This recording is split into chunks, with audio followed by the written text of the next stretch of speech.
گھر کے جوڑے یا لڑکے کا جوڑا پورا سیٹ اوپر سے نیچے تک لگتا ہے کہ فقیر کو کبھی کپڑا ہی میسر نہیں ہوا اور شوق سے لیتا بھی ہے اور اس بستی کا معاملہ ہو یا کسی اور بستی کا معاملہ ہو اور پورے امت اسلامیہ کا اس کا شاید رہتے لیکن یہ عمل ہے لیکن اس بستی کے اندر ہم کا حدیث ہے ہمارا اسوۃ النبی کے اعتبار سے ہونا چاہیے تھا لیکن چھیکا چھیکی کے اندر یہ پہلی رسم جو لا کر ہیں سونے کی انگوٹھی لے جا کر حرام مال لڑکے کو پہناتے ہیں کپڑا جوڑا دینا پھر اس کے بعد قیمتیاں کرنا اور پھر لڑکی والوں کی طرف سے بھی لڑکے والوں کی طرف سے لڑکی والے کے یہاں بھی آ کر وہاں بھی میرے فائدین کا معاملہ ہوتا ہے جس کو چھیکا چھیکا ہے ٹھیک ہے پیغام دینا سنت ہے آپ پیغام دیجیے کہ میں آپ کی لڑکی شادی کرنا چاہتا ہوں لڑکی شادی کرنے جائے تو سنت ہے یہ پیغام کو نہیں دیتے ہیں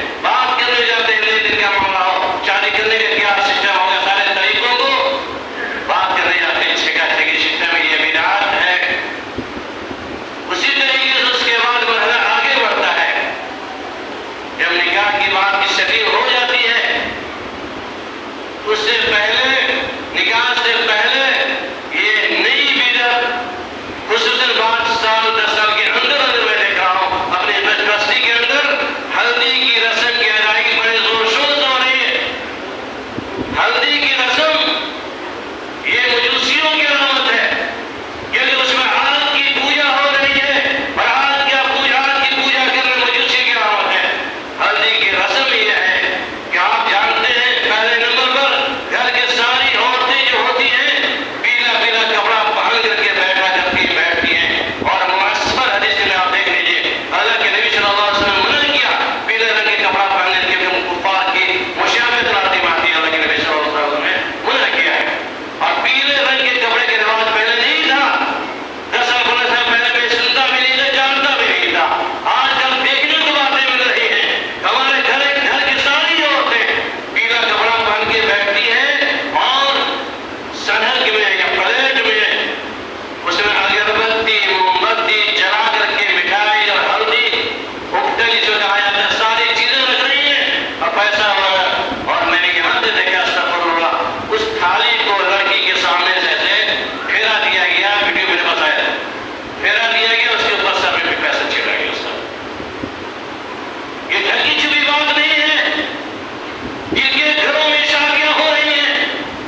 جو سنت ہے، سنت کے بعد نکاح پڑھا دینا، اس کے بعد بندوق نکالنا اور پٹاخے بازی کبھی بھی رہے، یہ آتش بازی پٹاخے بازی یہ سب ہندوانہ رسومات ہیں، اور اس کے لیے اضافہ دن بہ دن ہوتا چلا جا رہا ہے۔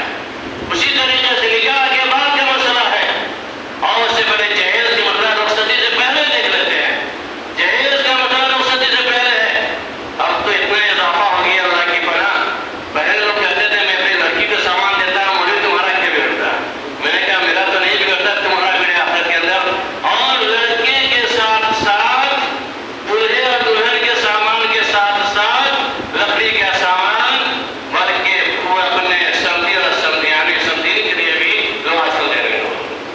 اضافہ ہے، ترقی ہے، یہ ترقی ہے بدعت کے اندر، جہیز کے اندر، کیونکہ جہیز بدعت ہے، حرام ہے، یہ رشوت خوری والا معاملہ ہے، اور اس پیسے سے پلنگ میں سو رہے ہو یا کپڑا پہن رہے ہو یا عبادت نہیں کر رہے کپڑے کے اندر سے، عبادتیں مقبول ہونے کے لیے یاد رکھیے حرام مال ہے۔ لڑکی والوں سے لے کر کے چوس کر کے اینٹ کر کے کپڑا پہن لینا، پلنگ کا استعمال کر لینا مسلمانوں تمہارے لیے جائز نہیں ہے۔ بالخصوص اہل حدیثوں یاد کرو یہ حرام مال ہے، یہ جائز نہیں ہے۔ توبہ کریں رسومات سے اور اعلان کر کے بنا جہیز کے شادی کریں گے، کیونکہ ہم تیرے رسول ہیں کہ نبی صلی اللہ علیہ وسلم نے اپنے کسی بیٹی کو جہیز نہیں کیا تھا۔ وہ الزام ہے فاطمہ کے بارے انشاءاللہ میں اسے بتاؤں گا ترجمہ کے اندر، اور کوئی بھی صحابی کوئی ہم لوگ مقبول نہیں ہے، نکاح پڑھا دینا ہے بس گواہان کے سامنے، اس کے بعد رخصتی ہوتی ہے، بارات کی شکل یہ بھی بدعت ہے۔ 200 سے کام نہیں چلے گا حضرت، ہم 500 لائیں گے، اس میں کیا مرغا کا گوشت، گائے کا گوشت، اب بٹیر کا گوشت سستا ہو، مچھلی، کفتہ، کباب، یہ کسی باپ کی بہبودی کمائی ہے؟ لڑکی والے خون چوسے کھاتے ہو جا کے فرمائشی کرتے ہو کھانے کھلانے کرتے، استغفراللہ، پوچھو لڑکی والوں کے پاس سے جا کر کے کہ سود اور بیاج کا پیسہ لے کر کے باراتی میں کھانے کے انتظام کرتا ہے، دلہن کے کپڑے کے انتظام اور سامان کے انتظام کرتا ہے، بعد باراتی کے کھانے کے انتظام کرتا ہے، اور اسے بھی باراتی جو جاتے ہیں ٹکٹ کی شکل میں کھانے کے بعد لفظ دعا میں نہیں دیتا بلکہ شکایت کرتا ہے۔ آپ باراتی بھائی لوٹا دیجیے، بلا کھلائے ہوئے گناہ نہیں ہوگا۔ دعوے کے سر پہ کہتا ہوں باراتی کھلاتے ہیں، یہ کھانا کھلانا حرام ہے، آپ گناہ کی گناہگار نہیں ہو اس انکار کیجیے کہ حدیثوں کا شوا نہیں ہے، ہم تو حدیث ہیں محمد رسول اللہ صلی اللہ علیہ وسلم کی سیرت کی اطاعت عمل کرنے کی دعوت سے، ہم کسی امام کی پیروی کرنے والے نہیں ہیں، ہم محمد رسول اللہ کی نقالی کرنے والے ہیں۔ جب حدیث ہیں حدیث کی دعوت سے عمل کیجیے، انشاءاللہ کامیابی ہوگی۔ ورنہ بارات کی رسم میں بدعت، جہیز کی رسم میں بھی بدعت، اور اس کے اندر ٹولا ٹولی نیوتا پہانی پتہ نہیں کتنی چیزوں کو ہم نے جنم دے دیا، اور اس کے بڑھاوا ہم دیر چلے آگے تو سننے میں اور دیکھنے میں معاملہ آیا، شاید کہ ابھی عمل نہیں ہے، پہلا واقعہ ہوا آپ لوگوں کے سامنے اسی بستی کے اندر، ایک کارٹون انڈا خرید کے لایا گیا اور باراتیوں کے سر پہ سے انڈا کو مار مار کے پھوڑا گیا، اور باراتی بزن ہوا، بگڑ گیا، مار پٹ کے نوبت آ گئی، یہاں تک کہ ہاتھ کنڈے چڑھنے کی نوبت آ گئی، تو انہوں نے بچ بچاؤ کر دیا۔ انڈا پھوڑنے کے رسم کا اضافہ ہو رہا ہے، ہو سکتا ہے کل کوئی اور بھی کر دے، ابھی تو چار کی ہے نا 10 اور کرے گا، بڑھیا ہے،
چیزوں کو پینا پڑے گا. استغفر اللہ اللہم اللہ. لہذا سوچیے, سمجھیے اور یہ پیغام لیجیے, توبہ کیجیے کہ ہم شادیوں میں کوئی لین دین نہیں کریں گے, ہم سارے بدعات کے خاتمے کریں گے. ہم محمد رسول اللہ صلی اللہ علیہ وسلم کو مانتے ہیں. ہمارا امام جسے ہم نے کلمہ پڑھا ہے, جسے اندر نجات ممکن ہے, وہ سارے اماموں سے بڑھ کر صرف مدینے کے امام محمد رسول اللہ صلی اللہ علیہ وسلم کی شخصیت اسلام, کوئی دوسرا امام, کوئی ولی, کوئی پیر, پیغمبر ہمیں بچانے والا نہیں ہے. اور کوشش کیجیے کہ ہمارے ہاتھ میں دائیں ہاتھ میں نام اعمال ملے اور حوض کوثر نصیب ہو جائے نبی صلی اللہ علیہ وسلم کے ہاتھ سے. وہ دن دیکھنا نہ پڑے کہ جہنم کے اندر سے آپ کو مغلظات پینے کی نوبت آئے. آپ سوچیے, سمجھیے, میری بات کو غور کیجیے. اللہ اس کے رسول کی باتیں میری باتیں نہیں ہے. آپ اپنی زندگی میں چینجنگ لائیے, تہیا کر لیجیے. ہر لڑکا ہو لڑکی ہو, نہ تو دیں گے نہ ہم لیں گے. انشاءاللہ معاشرہ پوتر ہوگا, معاشرہ پاک ہوگا, رسمیت پیغام جائے گا اور یہ پیغام پورے علاقے میں جائے گا جو وہاں کے لوگ لین دین کرنے والا نہیں ہے. اب توبہ کر لیے ہیں, جو شرک بدعات میں مبتلا ہے, شرک اعمال کے محرم کے اندر بڑی خوشی ہوئی تھی جب معاملہ رک گیا تھا. اس مدت کی تکلیف ہوئی ہے, میں بیان نہیں کر سکتا. پھر ایجاد کیا محرم کی ایجاد, پھر ایجاد کیا گیا جن لوگوں نے زیادتی کی ہے, زیادتوں میں زیادتی کی ہے. یقیناً یہ بہت بڑا دھکا لگا مجھے, وہ خوشی تھا در 5 سالوں سے, لیکن آج اللہ کے واسطے توبہ کیجیے, شرک امور سے توبہ کیجیے. سماج کے اندر سرخر ہونے کی ضرورت نہیں ہے. سماج کے اندر آپ ذلیل ہو کے رکھیے منظور ہے, لیکن اللہ کے لیے ذلیل ہونے کی کوشش مت کیجیے. سماج میں سر اٹھا کے چلیے گا, فخر مظاہر محسوس کیجیے گا, اللہ کے یہاں ذلیل ہونا پڑے گا, جنم رسید ہونا پڑے گا. میرے بھائی بزرگ دوستوں, نوجوانوں, اپنے آپ کو تہیا کرو اور ہمیں کرام سے گزارش ہوگی اس طرح کی شادی کے بائیکاٹ کریں. مجھے تو آپ نکاح کے مسئلہ ہو, بارات کے مسئلہ ہو, لین دین کا مسئلہ ہو, ثابت کریں کہ ہم محمدی ہیں, ہم اسے نبی پر عمل کرنے والے ہیں. دنیا آپ پر سلام کرے گی, اللہ رب العالمین نے آپ کا عزت مقام بڑھے گا, اللہ کے لیے آپ مقبول ہوں گے اور دنیا کے اندر مقبولیت ملے گی. شرط یہ ہے کہ بس اللہ راضی ہو جائے. بیان کرنے کا مقصد یہ ہے کہ ہم سے اور آپ سے تمام لوگوں سے اللہ راضی ہو جائے, دنیا میں سمجھ جائے, آخرت میں سمجھ جائے. انہیں باتوں کے ساتھ میں ختم کرتا ہوں. انشاءاللہ جو جہیز لینے کے قائل ہیں اور ان کی جو دلائل ہے, جہیز لینا بھی جائز ہے, کس بنیاد پر انشاءاللہ آئندہ جمعے کے اندر کے باتوں میں اس کو بھی تفصیل بتاؤں گا کہ جہیز لینے کی نوعیت لینے کی کیا ہے, کیسی حقیقت ہے. رب اللہ سے دعا کرتے ہیں اللہ ہم تمام مسلمانوں, تمام حاضرین کو توحید کے ساتھ ساتھ سنت پر عمل کرنے کی توفیق ملے. بعض تمام بدعات و خرافات سے توبہ کرنے کی توفیق عطا فرمائے. آمین ثم آمین. وآخر دعوانا الحمد لله رب العالمين. بارك الله فيكم في القرآن العظيم ونفعنا